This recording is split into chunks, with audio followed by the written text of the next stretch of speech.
Here we go. Okay, we are in ethical dilemmas. What would you do? And we're talking about zerizut, acting with promptness. Starts off every morning. Ellie rushes his siblings out of the house so that he can get to school a few minutes early. One morning, halfway to school, his sister realized that she left an important homework assignment at home and asked if they could turn around and pick up the assignment without hesitating. Ellie said to his mother, "Even though getting to school is important to me, don't let that affect your decision." You can read it in many different ways, by the way. Yes. You can say, "Don't let that affect your decision," or "Don't let that affect your decision." No matter how you want to read that. Okay, so sometimes we procrastinate working on an important task that is not very exciting or is very difficult in favor of other activities. The Gemara in Pesachim states that someone who embodies the zerizut, acting with promptness, the opposite of procrastination, always performs mitzvot promptly without delay. As we say, zerizut magdimim the mitzvot, that a person who is prompt will do the mitzvot first. Okay. While we generally try to complete tasks promptly, we sometimes face certain challenges. For example, Shira is spending her summer planning a Shabbaton for the beginning of the school year. Her family and friends are pushing her to complete the preparations quickly so that she can have some relaxation time at the end of the summer, and suggest that she set her goals accordingly. She would also like to have some time at the end of the summer, but is concerned that if she tries to speed up the preparations, there's a greater likelihood that something will go wrong. What should she do? That, to me, is a nonsensical thing. Go ahead. If you try and speed up preparations and you get them done, then you have more time to review them, so there's a bigger likelihood you'll catch any problems. So it's an excuse she's using. Yeah. Okay. If you get it done earlier, not that I do what I preach, but if you get it done earlier, you have more time to review. Right. Okay. Yes, ma'am. I think she should take her time and do a good job and do what makes her feel satisfied that she's done the best she could. And if her family loved her, they'd get off her case. Okay. Lisa raises money from friends and family to take disabled children on fun trips. This Sunday seems like a good opportunity for a trip, but if she waits a few months, she will have enough money to take on an even better trip. What should she do? I guess she's raising money from friends and family. If she waits, she can get a better trip. If she goes now, she'll have a fun trip. What should she do?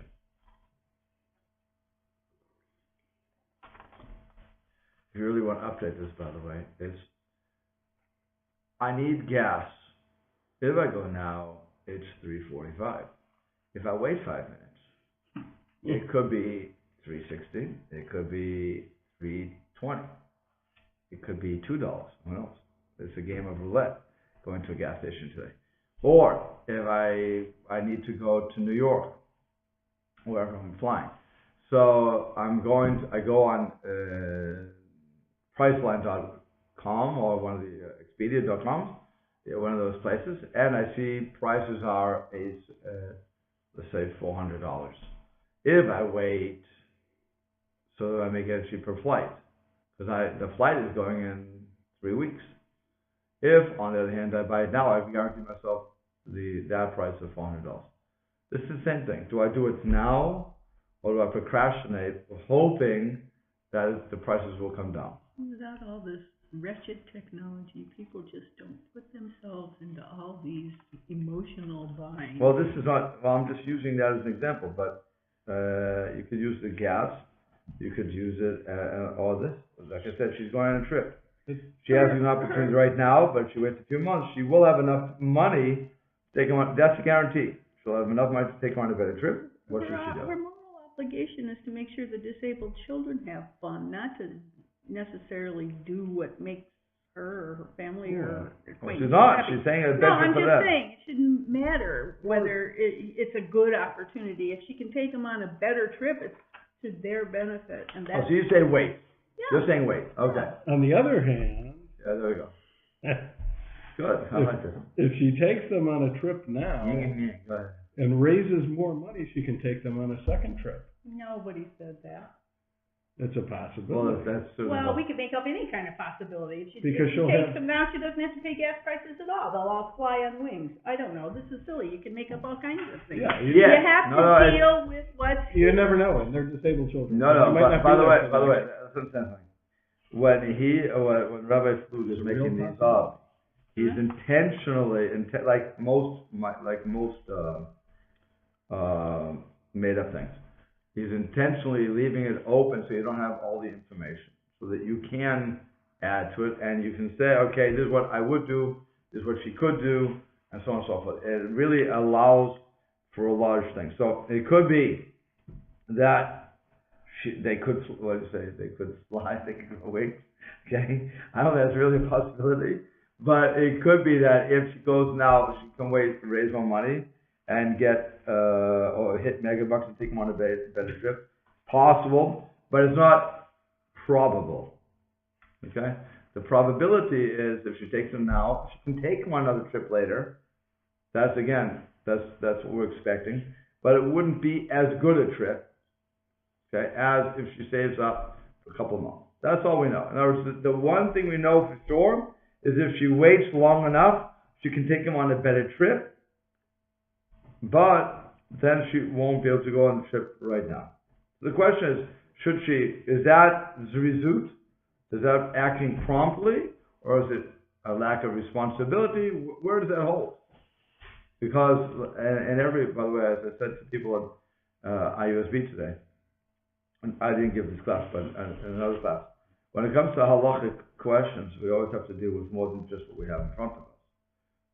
You have all the other ramifications that go into all these questions. So what he's doing is presenting something and saying, okay, work on the problem, and then we'll go to the sources. But first, let's figure out what we would do.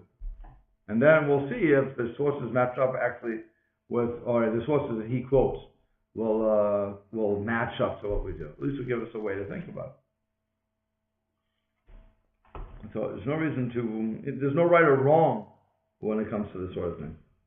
It's just a matter of what do you think that is going to be working out best. Because really, what this is, you want to hold, it's for the disabled children. So they go on fun trips. Who's to say that her idea of a better trip, by the way, is really a better trip for these kids? That's another question we have to ask. Who's making the decision? Okay? And what constitutes a fun trip, And what constitutes a better trip? So all those things go into it. Lastly, Shimon and David, or if I've been consistent, he went Shira, Lisan, Shimon, and David. So Shimon and David Mustama volunteered to reorganize the synagogue's library. The past few Sundays, Shimon asked David to work on the project, and each week, David had a different excuse. Shimon tells David that he does not want to procrastinate any longer, and if David is not available this week, Shimon is prepared to do it himself. David replies that he has been busy, but he really wants the opportunity to help the show. He asks Shimon if they can work on it in a few weeks when he won't be as busy. What should Shimon do? Set it up or not? Wait, no. What do you say? I think you should just go ahead and do it. Do it. Okay, don't procrastinate, because why? Well, he has the time, and he wanted to do it, and so why should he wait for somebody who's obviously has issues and can't get there on time or can't get there in a prompt manner? So why should he put the whole project off if he has the time? Okay. Are you going to agree or disagree? Or add? I think he's not likely to see David. Okay, so you're agreeing that he should start the work, right? Yeah. Okay, here we go. Let's start looking at the sources. So the Chaim Zuto dedicates 3 chapters of the path of the just to this concept of zerizut, acting promptly. He notes that zerizut is relevant at 2 different stages of a task or project.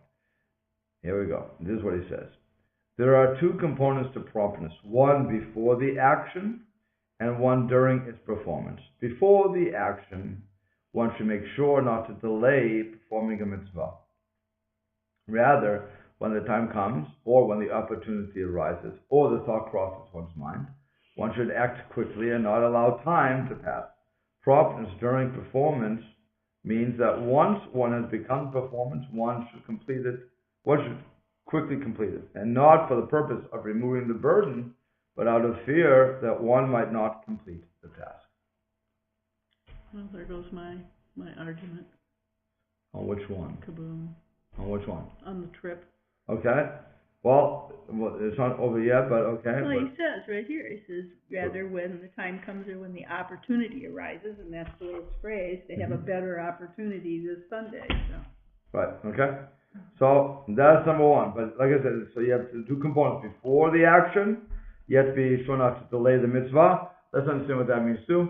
If I have an opportunity to give a tzedakah, okay? So what I should do is not wait till I have more money to give to the individual, but rather give the individual money now, and then, or whatever the act of social justice I want to do. That's for all you people out there. Okay, whatever that actual, he's burning it. Okay, so You have two people upset. There you go. Whatever the action is that we're going to do, so we should do it as quickly as possible, and then, of course, once I started though, I can't drag it along. So this becomes very important when you're starting projects like with David and Shimon. Okay, once you start the project, you have to move on, because what happens if you don't finish it? The odds are, if you don't work on it and get it going and finish it as quickly as you can while doing it properly, the odds are you won't be able to complete it. Something's going to always come in the way. Okay, so that's why Rabbi Lazuto was holding it. But he continues, and he writes that one should complete tasks quickly. However, a comment in Orchot Tzadikim, which was an enormously authored work written centuries earlier, teaches the difference between acting quickly and rushing. So the Orchot Tzadikim is saying, although promptness is very positive, one must make sure not to rush in one's work too much. One who rides a horse too quickly is likely to get hurt, and one who runs very quickly will fall. One cannot complete a task properly if it is rushed. Doing something properly requires patience. That is why our rabbi stated, be patient in judgment. Promptness is to be awake, alert, and ready to act, but never to rush what one is doing. These issues require great wisdom to determine when one should act quickly and when one should act with patience. So if I take the Orchot Tzadikim, you're back in line again. And also it takes care of number one. Which was? The family shouldn't pressure her. Shouldn't pressure, okay? But Mrs. Yesharim would say, no, of course, get it done right now. You have a mitzvah for number one, for the Shira case. According to Chaim Lazuto, he would say, no, you have this possibility you're planning a Shabbaton, and you're going to get everybody involved, fine, so you have to get everything done now, because you don't know that, what he's not saying is you may not finish it otherwise. So you have to get everything done now. There's an argument between Lazuto and the Orchot Tzadikim on this. Yeah, but in the first one, they're pushing her to finish it quickly so that she can sit around at the poolside. They're not pushing her to finish it quickly for any benefit to the Shabbaton. So honestly, she should really not drag her feet, but take her time and so that she feels comfortable that she's done a good job. They're pushing her to get it done so she can relax. Correct. Which is No maybe question nice, about that. it might be important, but that's not the focus of everything. That's not. No, I'm not arguing on why they're pushing, but the Shira, what the family is saying to Shira, she should set her goals accordingly. In other words, have everything set up. What is the normal way that we do things? Let's be honest with ourselves. What's the normal way that we do things? We know, using Notre Dame, at $59,000 a year. Okay? They know that you have to when we have a paper due. So you're told in September that the paper's due December. Okay? And that's great. So like everybody who hears that, they say, tremendous, I have till December, I'm going to run to the library right now, right? Everybody runs to the library and they come to you and say, oh, and Delia, where am I going to find this book? And you say, of course, it's upstairs, floor 13, this place, great. And they do it and they're assiduously writing down things. It doesn't work like that, right? Never works like that. Hardly ever works like that. What normally happens is they're partying in September, October, and November. Suddenly it comes to December and they realize, I have a paper due in 2 weeks. So then they run to Encyclopedia and everybody else in the library and with their laptops, and they're going crazy, pulling all-nighters just to get the research done, just to throw the paper in, just to get their B. Because we're not going to get an A out of something like that. Or gentleman's C. Gentleman's C, there you go. Yeah. Good. That is what they're saying. Set your goals accordingly. You want, the saying to you want to have some time, because if you don't set that up, if you don't have, in the project, you have to have due dates, right? That's what they call them, due dates. Can't charge, yeah. Whatever they call it. Okay, so if I have that, and I know what I'm doing, so then I say, either I'm on track or I'm not on track.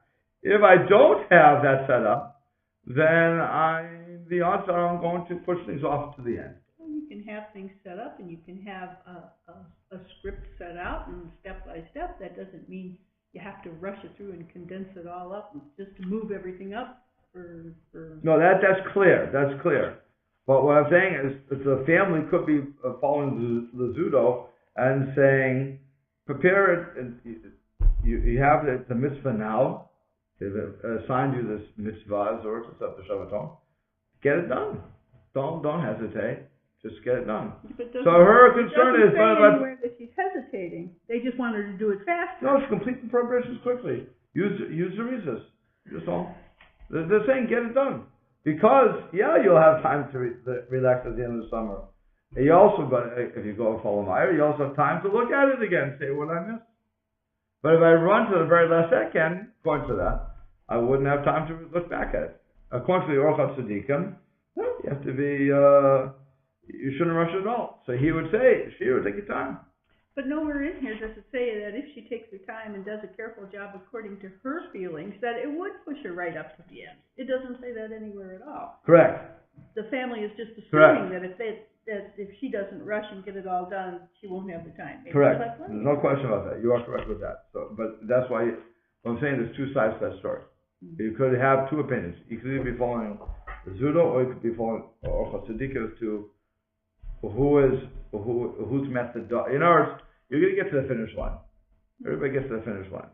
The question is, what's the best way to get there? Is it the Zudo's way of let's get everything now and finish it up? Or is it Orchat Tzadikim, where you have to take your time, figure it out, and then once you're not going to rush, but you're going to act quickly nonetheless. Okay?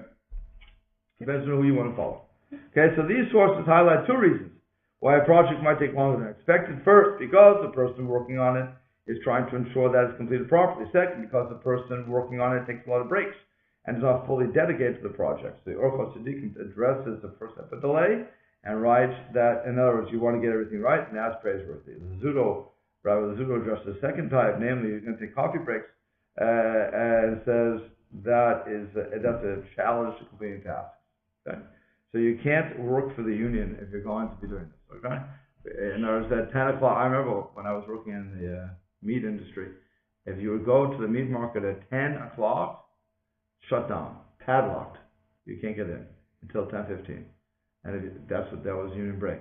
And on top of that, if you were to come at 12, whatever the lunch, I think it was lunch half hour, not a lunch hour, again, it's padlocked.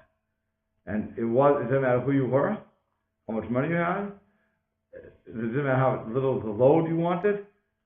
Yeah, that's what okay.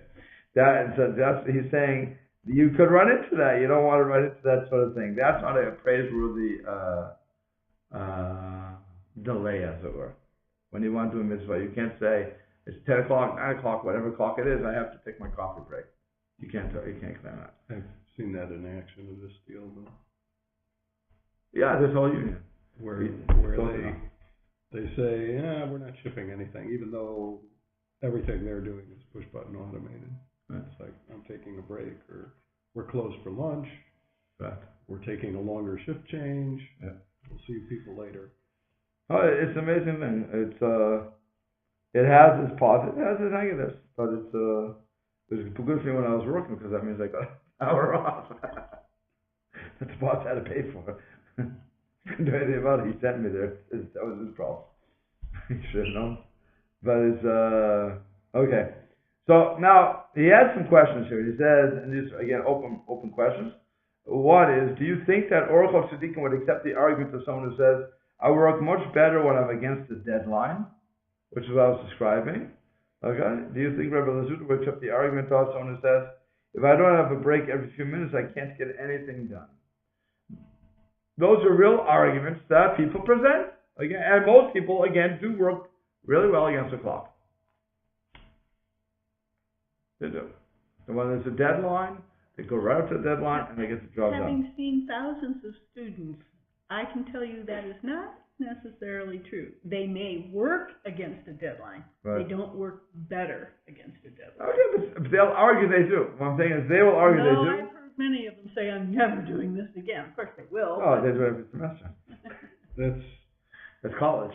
Yeah, it's not a question of do they do better or worse work. It's they don't get that motivation until the deadline looms. Correct. So that's what I'm saying.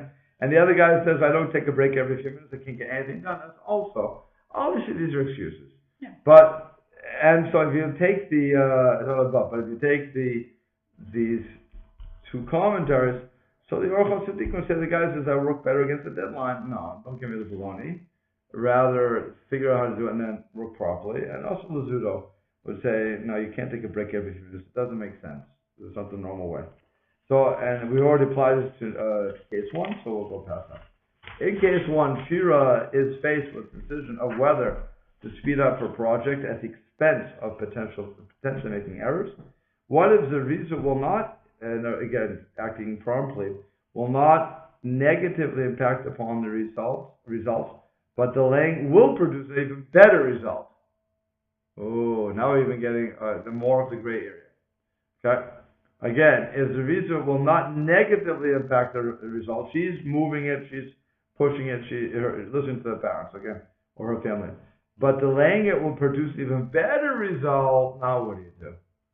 Do you act with zerizut or do you push that to a side? Remember, we're looking at the concept of acting promptly. But if I put it off just a little bit, I procrastinate, it'll produce a really much better program. She didn't say they did not say she was procrastinating. I'm saying here. She just wasn't working, pushing herself beyond reason. What I'm saying here, he's asking that. Well, the better result, it would justify taking a little time. As long as you're not stalling around and goofing off, that would be a whole different thing. Okay. Well, if that's a given, it says, what if? The whole thing is in what if. It'll produce an even better result. Obviously, you want the better result. So you would say that at that point, you are both in agreement, if I understand you both, that zerizut would take acting promptly would take a backseat to it. Yeah, because he gives that as a given. What if delaying will produce an even better result? Yeah, obviously you want a better result. Good enough. So Rav Yisrael Isserlin deals with this issue in discussing the optimal time to recite Kiddush Levana, the blessing of seeing the new moon. On the one hand, there's the benefit to recite it on Saturday night after Shabbos, when people are dressed in their nice Shabbat clothing. On the other hand, one can only recite the blessing till the middle of the month. Now, for those people living in South Bend, Indiana, or for that matter, Bangor, Maine, or for that matter, Boston, Massachusetts, or any place like that, there's 3 cheap shots out there. Okay. New York. I can't Flatbush, New York. Okay. Lakewood. There are times in this area, the East Coast, we're in the Midwest here, but the East Coast and Midwest, and I don't know about California, I don't know, but it gets cloudy more often than not in the winter, and you many times won't see the moon, or the sun, or anything. Yeah. Okay? So it would be dark all day long. It's like it is right now. We're like the mole people. Right. Okay. So if that's the case, here we have this concept of we want to wait till Shabbat to say Kiddush Levana. Okay. You have to wait for 3 days after the new moon. That's the minimum you can wait. That's the minimum. That's the minimum. Wait or delay. No, it's the minimum that you can wait. That you must wait. You have to wait 3 days. That's the minimum. That's 3 days. Why 3 days? Because the whole concept of Kiddush Levana, of blessing the new moon, is not announcing it, but blessing it, is I have to get benefit from it. So after 3 days, there's enough light that's being reflected off the sun to give me benefit. Fine. At that point, I can say Kiddush Levana. The Sephardim will wait till the 7th day, because then it really gets a lot more benefit. So we're really looking at benefit. Cost-benefit analysis, if you will. Okay? We want to get a benefit from it. So if I can get benefit from the 3rd day, and that's what the Ramah said, that's what we rule by, that's what we do. Otherwise, like I said, if you're Sephardi, you have to wait till the 7th. That's the minimum. So now, I'm at the 3rd day, and let's say the 3rd day is Tuesday, or Wednesday, whatever. If I wait till Shabbos, again, based upon this area, the odds are that it's going to be cloudy on Shabbos. Certainly this year, where it's snowing every single Shabbos, the odds are pretty good that it's going to be cloudy and you won't see the sun. Okay. You won't see the moon. So now the question becomes... We have a moon? Do we have a moon? So the question then becomes, should I wait? Or, because if I wait and I do it on Shabbos night, again, I'm dressed in Shabbos clothes, you're coming out of Shabbos anyway, you're relaxed, it's a much nicer time to do it. Should I do that? Or should I just, once I see it, after the 3rd day, jump out and stay alone? Because I'm not going to get a minion together. It's abnormal to have a minion running out there during the week, unless it's very late in the month. But here I'm going to the 3rd night or whatever. So the odds are I'm not going to be with a minion. Okay, so I'm losing out on a minion, I'm losing out on Shabbos night. And if you want to argue, I could run upstairs and change into Shabbos clothes. Let's assume that's not going to happen. I would say it would depend on the season, especially for where you live.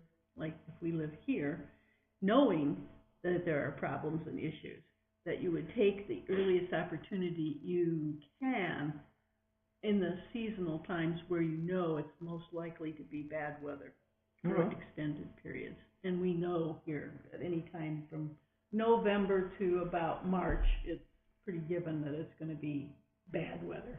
Much more than that. No. By April, it's usually pretty nice. I'm a gardener. I'm telling you, by April, it's pretty nice. Okay. You're living in a fantasy world. It's not here. We had snow last day. Did we? Yeah. Aye. Yeah, I remember. I've slept since then. You slept since then? Yeah.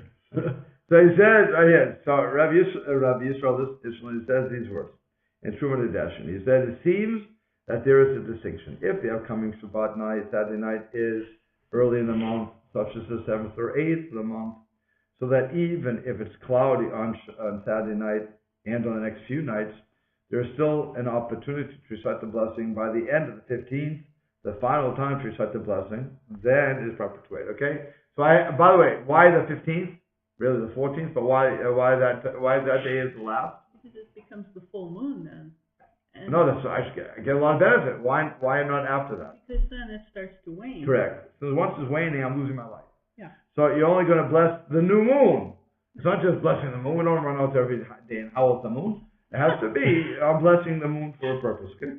Those crazy Jews. There they are out there howling at the moon. So this is because it states in Or Zarua that one should only recite the blessing on the moon on Saturday night when everyone is adorned in nice clothing. However, if the upcoming Saturday night is later in the month, such that if it is cloudy on Saturday night and the next few nights, there will be no opportunity to recite the blessing, one should not wait, because there's a chance to lose an opportunity to perform a mitzvah altogether, and we don't delay performing it, even if the delay is perform the mitzvah in a better way. Okay, so here I have an opportunity to do the mitzvah. The mitzvah is to the Kiddush Levana. Fine. again, using this area. If I see it coming out on the 3rd, 4th, or 5th of the month, and even if Shabbos is 2 days away, by the way, in this area there's absolutely no guarantee that you're going to have the moon shining through. So, certainly in the winter time. So it would seem that I should, following this, jump out the minute I can and do it again, losing out the minion, losing out everybody, and do it. On the other hand, to the summer following your logic, when normally that late at night it's not that late in the season is really not raining that often, and really you can see the sun, the moon, pretty often, unless you know. When the Nevi'ei Sheka, the weatherman, tell us it's going to rain. Maybe one trusts me, no one trusts him. I don't know, but it's. We had some pretty nice summer moons last year. No, we did. You have some. We have. You can see the moon tonight. Actually, I think I saw the moon tonight. So there are times you're going to see the moon. So the question is, what do you do? So following this logic, if I have an opportunity, his bottom line is, if I have an opportunity, in other words, Shabbos is early in the month, so why not wait till Shabbos? What do you have to lose? Because you can catch it a little later. Again, in this area, I don't think you can rely upon this. I think he would agree that since it's so nutty here because of lake effect and all the mishigas that we deal with, so he would say that you can probably do it. Catch it while you can. Okay? But in the case where it's not, so then you can do it. But the whole purpose is that when it's not, so it's best perform the mitzvah now and not do it when it's a better way. So now apply that to number 2. The case was that she's raising money for a fun trip. She has an opportunity to do it this month, but she waits a few months to even have a better trip. So according to the Trumat Zedesh, it seems that she should go now. Mm-hmm. No wait. Who knows what's going to happen? She'll have more money, but maybe she can't go on the trip. Maybe the kids won't be able to go on the trip. Maybe the weather will. Who knows? And maybe the horse will learn to sing. But say it again. And maybe the horse will learn to sing. But okay. No, yeah, she should go on the trip sooner. According to this, it seems that. Okay. But again, if you go back to what we were saying before with Mrs. Shoshana or Ochot Tzedika, you're back up to the question. But again, different Meforshim, different rabbis are giving sometimes halachic, sometimes not, opinions on this and giving you parameters as to how you should work. So when we're looking at this, when I have an opportunity to do potentially more or in a better way, I have to weigh that against what's going on right now. And what are the odds that I'll be able to pull it off? Okay, what are the odds? Again, I have everybody with me right now. In her case, in Lisa's case, everybody's with me. They're ready. They're stoked. They're ready to go on the trip. If I delay it, they may not be as excited. Or somebody could get sick. They won't be able to go. The trip would be better, but you'd be minus kids. Okay. By the way, answer is why did that this year with conclave. It used to be conclave was in December during the vacation, and this time they pushed it to this past weekend, because of President's Day. I assume they guess there's going to be more kids, because when it comes to December, there's probably people because into marriage and everything else that they had to be with their parents or something, or family structure, or it just was the last time for vacation, or they couldn't get the hotel. I'm not sure what the reason was, but but this time when they're going in February, so they're trying to catch the President's weekend. President's weekend coming up? This was. Oh. You missed it. You didn't work on Monday. Yes, Did you work? I did. Oh, of course I did. Notre Dame doesn't care Monday about. was the 17th. No, that's right, your special day. It was a work day for me. Obviously, Notre Dame doesn't care about the presidents who gave up their life for this country. Okay, that's their problem. But it's No, they're Catholics. They don't care about the presidents. Presidents were Unitarians and deists. And so they show them. Masons. They show them. Okay. I was at the school on Monday. I should have realized everybody was there. Okay. The place was jammed. What do they call it? The fortune. The fortune was everybody was all over the place. Yeah, Fortune, 12:30. The huddle. The Get with huddle? the program. It's called the huddle. No, it's called the Fortune. That's the La Fortune Center, but the place where everybody gathers, it's called the huddle. Where the food is? Yeah, mm-hmm. Oh, can do that. Gotta get hip with the jive. Okay, good. Bye-bye. So every at 12:30 p.m., all Jewish students at Notre Dame should go to the huddle. That's right. Okay, Very and find me. Look good. at me, find me. Okay. Okay. Okay, so in every project we engage in, there's always the possibility that delaying will lead to a lost opportunity. How did Rabbi Yisrael deal with this, and how would we apply his criteria to other situations? Okay, so once there's a possibility that delaying will lead to a lost opportunity, it seems that he would say what? Do it. Do it now. Write it down. Okay, that's what it seems. Okay. So now, case 3 builds on the discussion of case 2. If Shimon is concerned that delaying the project may cause them to lose the opportunity altogether, for example, Shimon is leaving to Israel or college for the year, then perhaps he should start the project without David, even if he won't accomplish as much. However, if Shimon is driven by simple zerizut, the desire to act promptly, then he must consider whether zerizut should be employed when it comes to someone else's expense. If we consider zerizut in this case to be an enhanced way of performing the mitzvah, we can find a similar discussion regarding Hanukkah lights. While we are accustomed to each person lighting their own menorah lights, corresponding to the day of Hanukkah, that is really an act of enhancement, namely Mahadrim and Mahadrim, the best possible way to do it. The basic mitzvah, as we learned many times before, is 1 candle per night for the entire household. People, for some reason, don't realize that is lechatchila. I don't know why people don't realize that. But again, if I just light 1 candle on the 8th night of Hanukkah for my entire household, and I have them in mind, they have me in mind, the whole halakha process. That's it. I've fulfilled lichatchila in the first instance. I fulfilled that mitzvah. It's not a matter of after the fact I did it right. No, that is from the beginning the proper way to do it.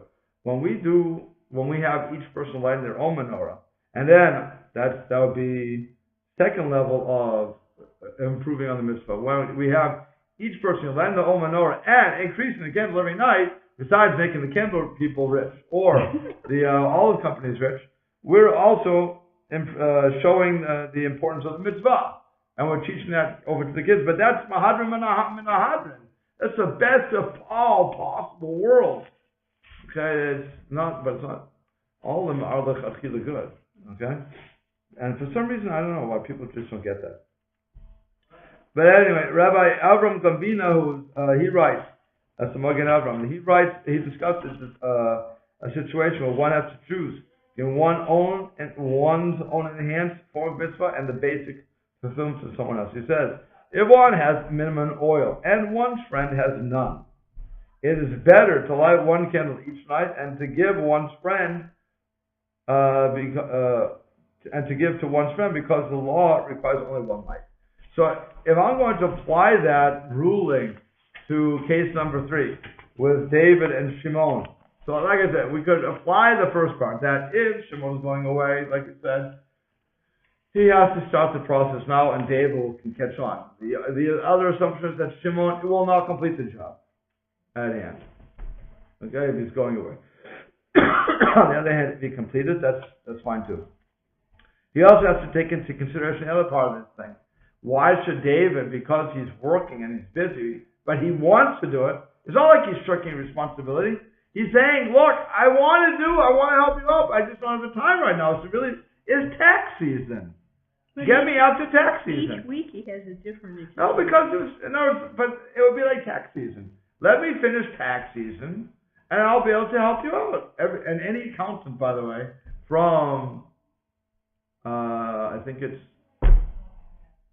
basically September to December. No, I'm sorry, January to April is nuts. They are deluged with people like me coming to and saying, can I do my taxes done now? Forget TurboTax, forget all those IRS numbers, forget everything. You do my taxes, give my money back, and that's the end of it. Okay, You so get money back? hopefully, yeah. My, lucky guy. All depends on what the government takes away from it. But it's, we also get money back. We all put more money. Somebody's got to pay for that free internet. It might as well be you. Free internet? Internet, yeah. Oh, I mean for the kids? For the people who get free internet. Baruch Hashem, Baruch Hashem. Yes. Yeah. Gives you that warm up. You're gonna pick up. Why pick on internet? You can pick up so much that we're giving away for free. Yes. Yes. We give phones away. How come I don't get anything? What's wrong with me? I know what's wrong with me. Okay, there You you can't go. say it because you've got that turned on. Okay. I can say what I want. I mean, I don't think Do you President. know how to edit this too? No. But No, then we I have don't know to be how to say quiet. it. No. I mean, I really do.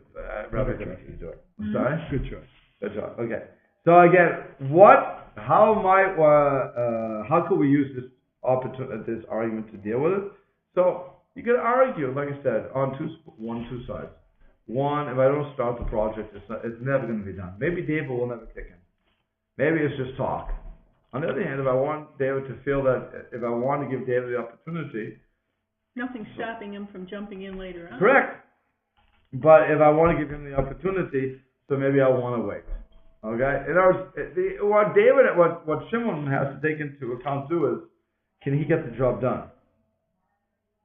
Because the worst possible situation we had it here is when you start the job, you don't finish the job. Yeah, but it's no saying that even if David helps him, he'll get it finished. No, but I'm saying on either side, by the way, that's the main part of the question too. Can you finish whatever you set out to do? If you don't, sometimes it's best to leave it undone, because somebody else is going to have to pick up and try to figure out what you were doing. So unless there's some overall system that we're following, like, what do you call it? The Dewey System? No, Library of Congress. Library of Congress. Unless there's something that's really set down, that we're all following the same thing, it's really hard. If you go to the show, HOC, so they have one person set up the whole library there, I think. I'm pretty sure it was only one person.